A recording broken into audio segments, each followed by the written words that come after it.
Not many of these left before the end of the window, and I know what you're thinking. You're thinking, Ste, it's a lot of people walking around Old Trafford, isn't it? Yeah. Well, do you know what? There's a weird subsection of society that goes to Old Trafford not to watch football, nay, they go to watch cricket, which is the quintessential English sport that is also, at the same time, the most American sport. Wait before you start typing. The most American sport that we have here in England. Why is it an American sport? Because, I'll tell you why, right? And I'm going to break it down on a psychological, sociological level for you here, right? Cricket, like these wits are watching here now, is not about the process of the game, right? I will present to you, if I may, that football, while you're watching it, is a game that engages your attention.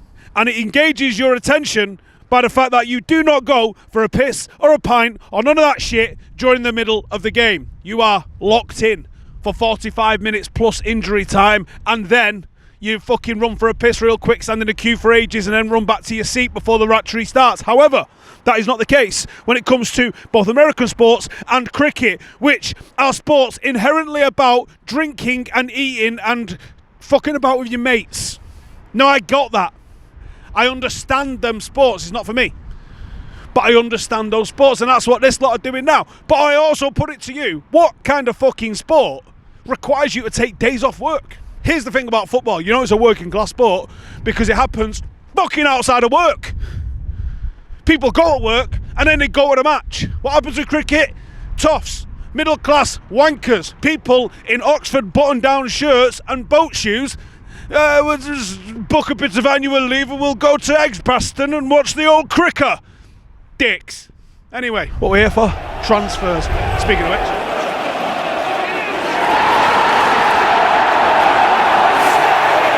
Right then, Ugarte.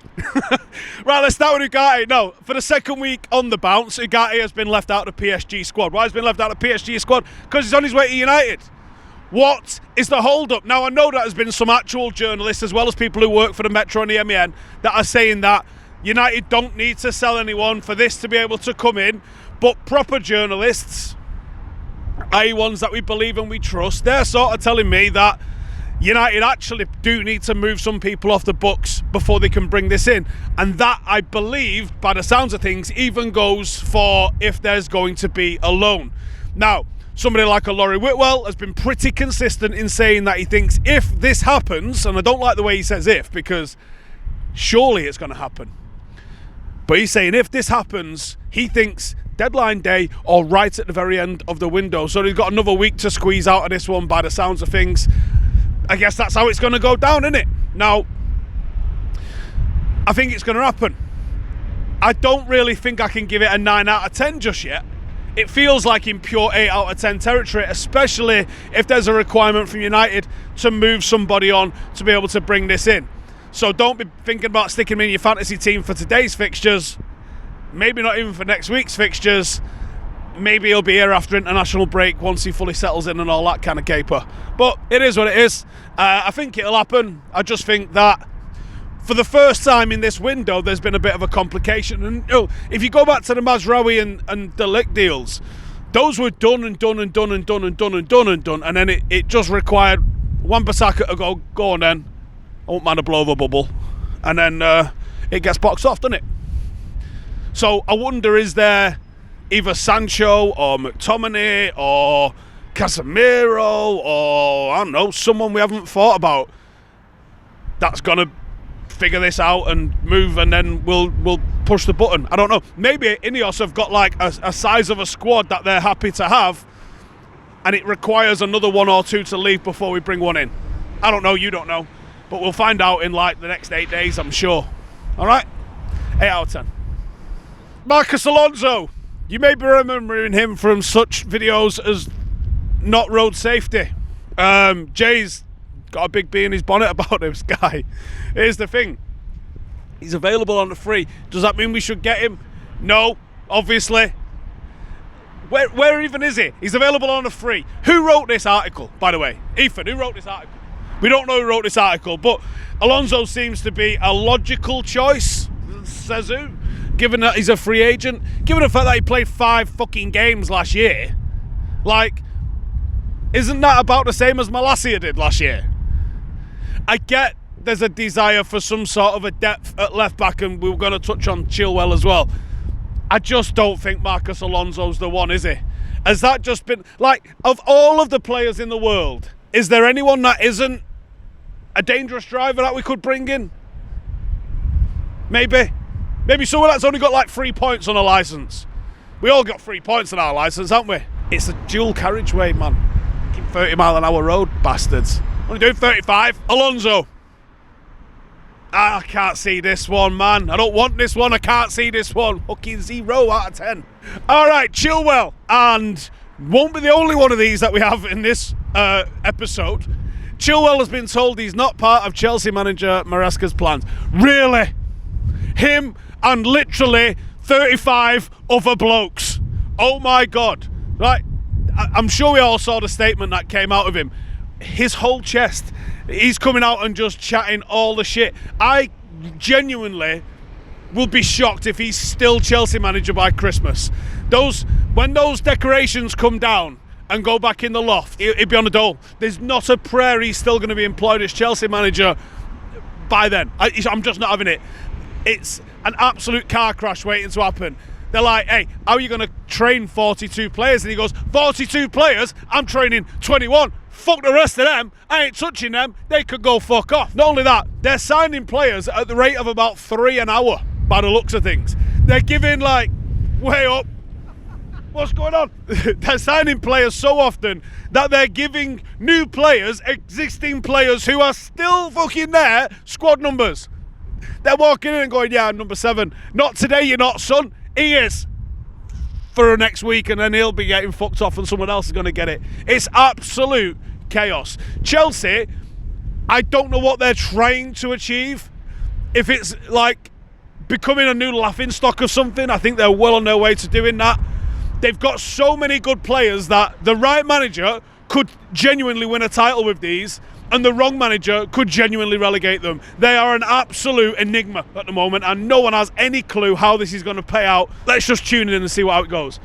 Supposedly, Chilwell is one of the ones that's been told, hey, fuck off, of which there are 35 others. Now, would you bring in Chilwell? I'm going to be honest with you. When I was watching him last season, I was thinking, what happened to you?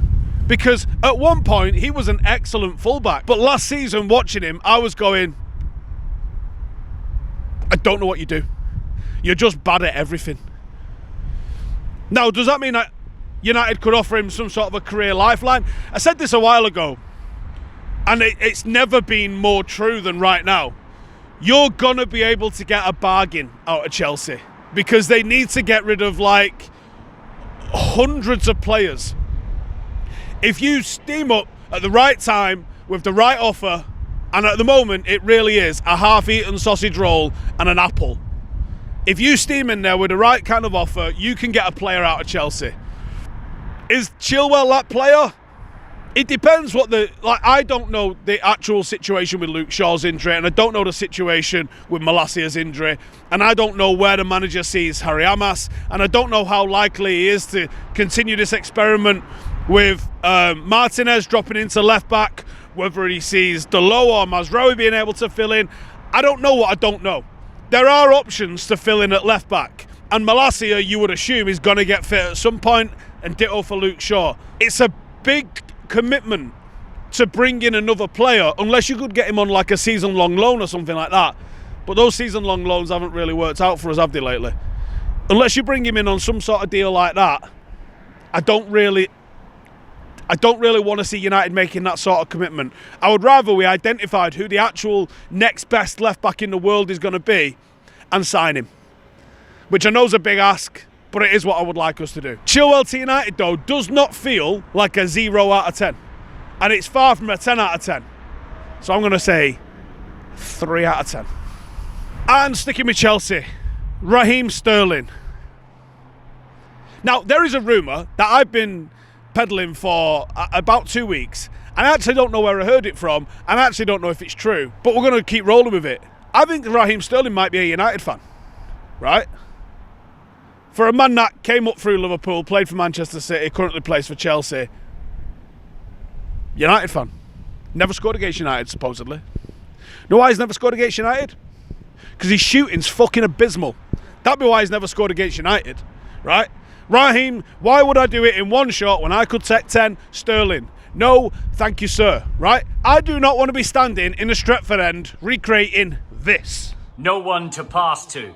Pass to Sterling, dickhead. There we go. Right, hang back. Sterling, pass it back. Sterling, pass it back. He's there. He's on side. Pass it to him. He's on side.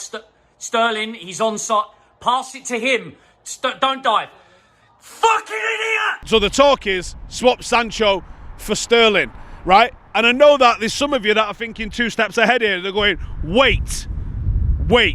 Chelsea are in an absolute mess at the moment, and someone's going, hey, breaking Jadon Sancho. Me, you, and your cousin could do a better job at running Chelsea than the people that are running Chelsea, and probably very handsomely paid for it, right? Genuinely, you could advertise for a 16-hour week job, minimum wage, and bring some fucker in, and they would do a fantastic job at running Chelsea compared to what the fuck is going on at Chelsea at the moment. I don't know how anyone looks at that club and goes, do you know what we need? 1, a new player, right? Because absolutely, no you don't. And 2, Jadon Sancho.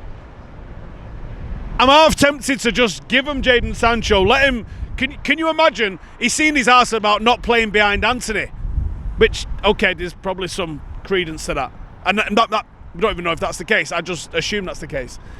Can you imagine what it's going to be like at Chelsea when they're like, yeah, you're 9th choice right winger now. Oh, you want to play on the left? Oh, you're 14th choice left winger. Yeah. You can go in net if you want, but you are the 11th choice goalkeeper. Jesus! So Raheem Sterling to United, like, there's a lot of noise about it, and obviously Raheem Sterling's like talking and making statements and obviously trying to find himself a new club. As a United fan, if that's the case, and he is a United fan, and or I've just made it up, I don't know, like, you could see him wanting to do that. But how does he tactically fit into this system? United need goals, not people who are going to fucking miss. We've already got Anthony. We don't make enough chances for Anthony and Raheem Sterling to one over the bar every 5 minutes. Do I see it happening, or do I just not want it to happen? I'm clearly going to be clouded in my judgment on this one. Do you know what? His age profile and all the rest of that sort of stuff makes me go, that's not an Ineos signing. But is it an Ineos loan? You can't rule that out, can you? I'm going to say 4 out of 10. Oh my God, that's high. And on the outs, there's not a lot of concrete, is there? There's like rumours of McTominay going Napoli, which we spoke about last week. Mental. There's rumours of Jadon Sancho going. Where's he going, Ste? The Daily Mirror have just done an article where they said Ten Hag says he will not tolerate players who feel sorry for themselves if they're left out. We are 11 minutes away from a Jadon Sancho notes app screenshot. It's so coming down the pipe, innit? This window's been a pretty solid window, especially if we bring in Ugarte and especially if we move on the likes of Jadon Sancho. That's the one thing that I think United fans would go, do you know what? We've started to move on. You know, there's talk that Eriksen could go for a couple mil. Makes sense. No real concrete rumours as we head into the home straight. Rounding the last corner of the transfer window race, right? They still want to maybe move Eriksen on. Still want to maybe move Casemiro on, even though I'd be bang up for keeping him the way he started the season. Still want to move on Jadon Sancho, of course. Probably still want to move Lindelof on. Fucker's on crutches, so he's going nowhere. And then there might be others that we'd not even thought about. It's not been a drama-filled window, has it? It's been a relatively smooth sailing window. Almost. The cards got laid out on the table, and then we just slowly put them in our pocket, didn't we? There wasn't the drama we've had in previous windows. I think we'd like to have moved a couple more on. It's not really gone to plan as much as you would hope. We're still getting a little bit shafted on the prices of selling people, but it is what it is, isn't it? Shout out to Max Oladelli, who's gone to Legia Warsaw. Does that give a bit of an indication that someone like a Toby Collier is going to be involved as a rotation option this season? I guess we'll find out. Either way, that's it from me. I'm sure we'll be back here outside Old Trafford next week. Unless I win the lottery and I'm not fucking coming in. See you in a bit.